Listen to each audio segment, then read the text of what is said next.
এই মুহূর্তে চলে আসলাম আবহাওয়ার খবর নিয়ে। জানিয়ে দিচ্ছি আজকের দিনটি কেমন কাটতে পারে আবহাওয়ার দিক থেকে। আজকের দিনের রাজ্যের বেশ কিছু জায়গায় আবার আংশিক মেঘলা থাকতে পারে। সকালবেলা হালকা ঠান্ডা অনুভূত হইলেও বেলা বাড়ার সাথে সাথে তাপমাত্রা ধীরে ধীরে বাড়বে। বিশেষ করে দুপুরের দিক গরম একটু বেশি অনুভূত হতে পারে।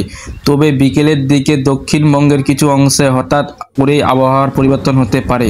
ধেয়ে আসবে কালবৈশাখী ঝড়, যার সঙ্গে বজ্রবিদ্যুৎ ও ঝোড়ো হাওয়া বইতে পারে এবং কিছু এলাকায় মাঝারি থেকে ভারী বৃষ্টিও হতে পারে।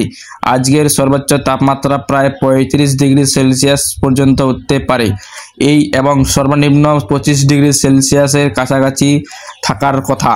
বাতাসের আর্দ্রতার পরিমাণ কিছুটা বেশি থাকবে, যার ফলে গরম ও অস্বস্তির অনুভূত হতে পারে। যারা বাইরে কাজে বের হচ্ছেন তারা যেন হালকা সুতির জামা কাপড় পরেন এবং সঙ্গে ছাতা রাখবেন, কারণ হঠাৎ কালবৈশাখীর ঝড় ও বৃষ্টির সম্ভাবনা রয়েছে।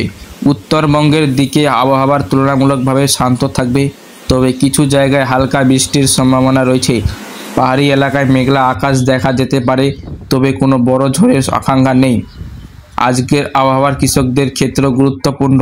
যেসব এলাকায় ঝড় ও বৃষ্টির সম্ভাবনা রয়েছে তারা যেন তাদের ফসল ও সরঞ্জাম আগে থেকেই নিরাপদ স্থানে সরিয়ে নেয়।